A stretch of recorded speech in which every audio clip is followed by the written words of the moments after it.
Okay. Good morning, YouTube. I want to take this time to thank each and every one of y'all for your subscriptions. I am now sitting at 969 subscribers. I am so excited because that's what, 31 subscribers away from 1,000. Oh my God. That just makes me so happy. It puts me over the moon. Thank you guys for growing with me. Thank you for your likes, your shares, your subscriptions, your comments, your feedback. Thank you. Thank you for growing with me. Okay. So this morning I woke up. Listen,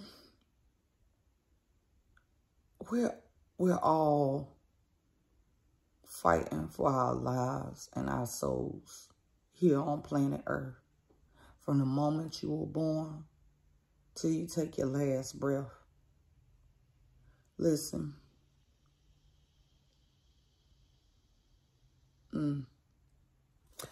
Okay.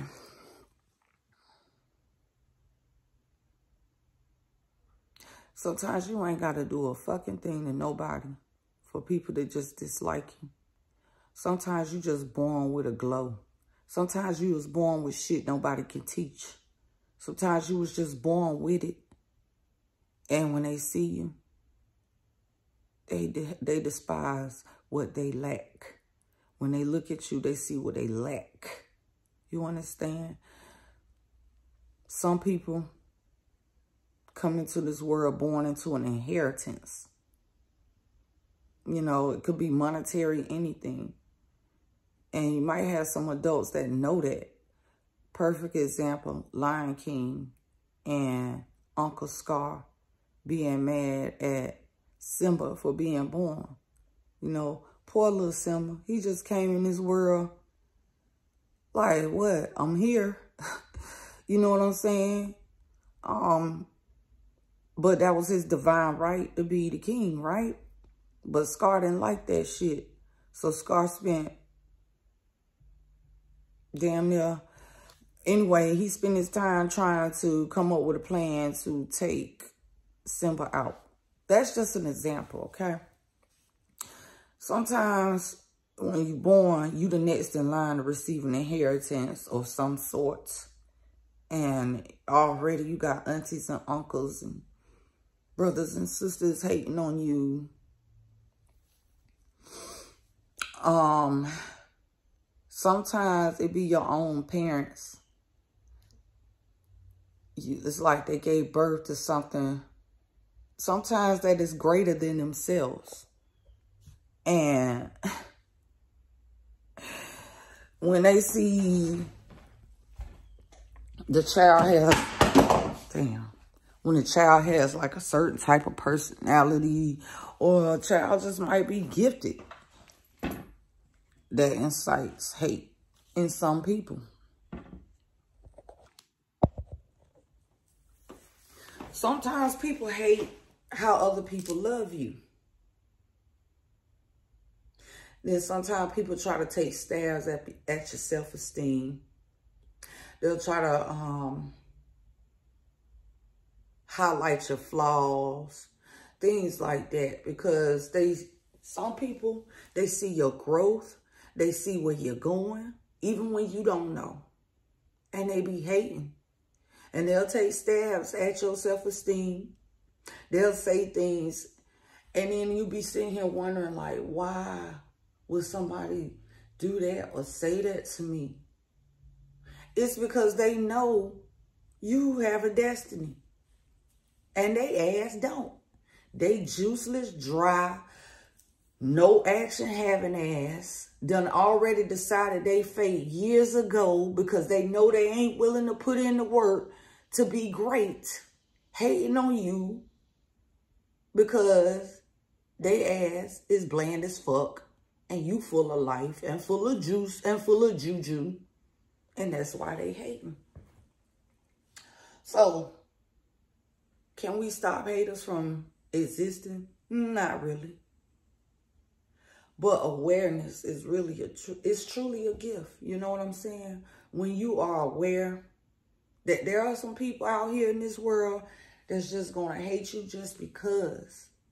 they don't want better for their fucking life. And you want better for yours. And you're putting in the effort and whatever it takes. And then sometimes you just have divine favor. Okay? You got people out here that will take so much time out to strategize your downfall, right? And they put in all this work to bring you down.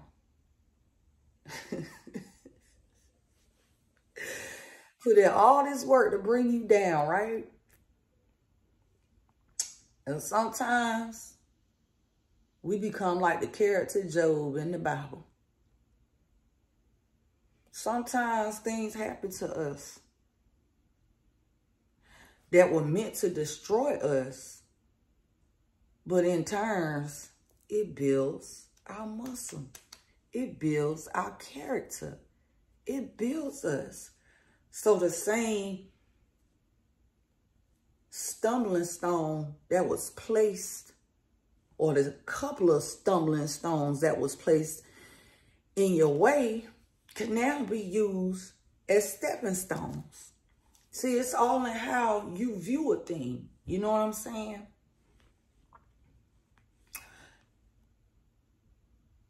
Sometimes you gotta be the author of your own story.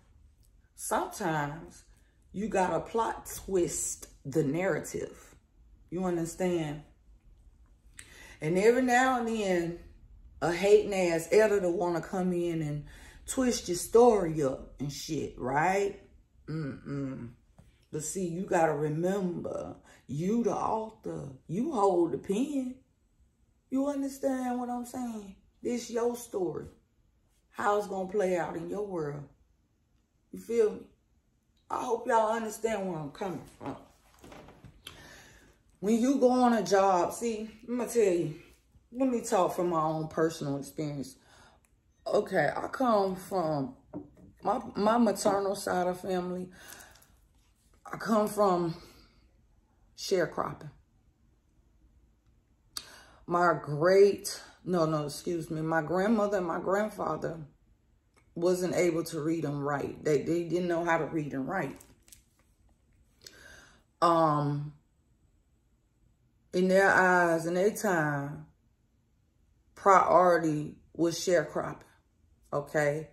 Because they didn't have education. They didn't know how to count money.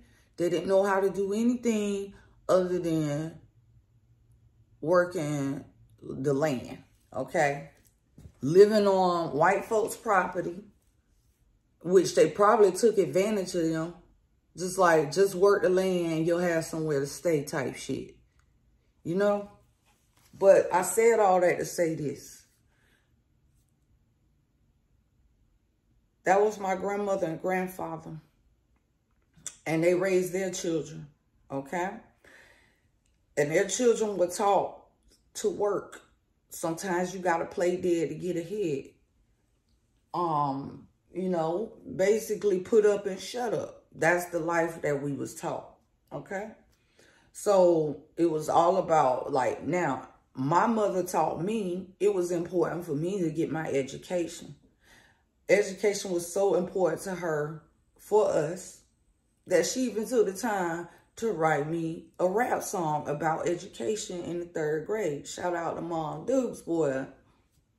I love you, Mom. For real, though. My mom was serious about education. So serious to the point that she made it her business not only to go back to school while we were children.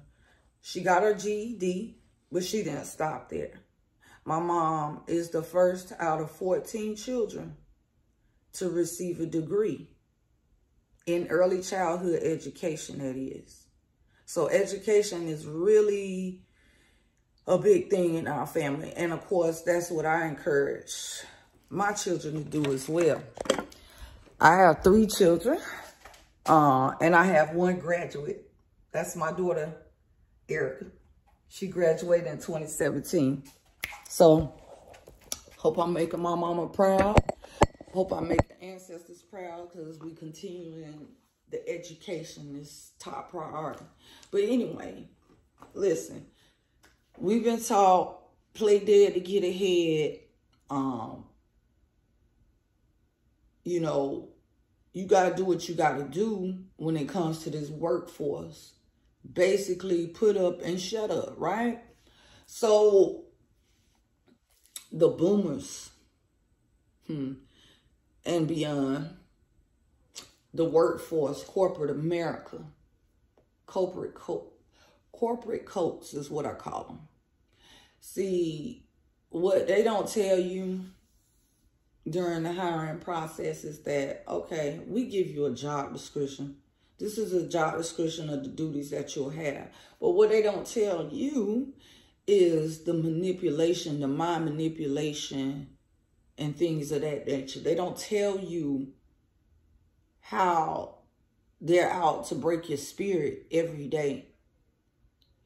Listen, I don't care who you are and what you've been taught in life. I need everybody to hear this shit, okay? Yes, of course, we have to live. Ain't nobody out here telling you quit your job. None of that shit. But what I'm telling you is this. If you one of them workaholic type people, or your dedication, if you're more dedicated to your job than anything else, baby, there's something wrong.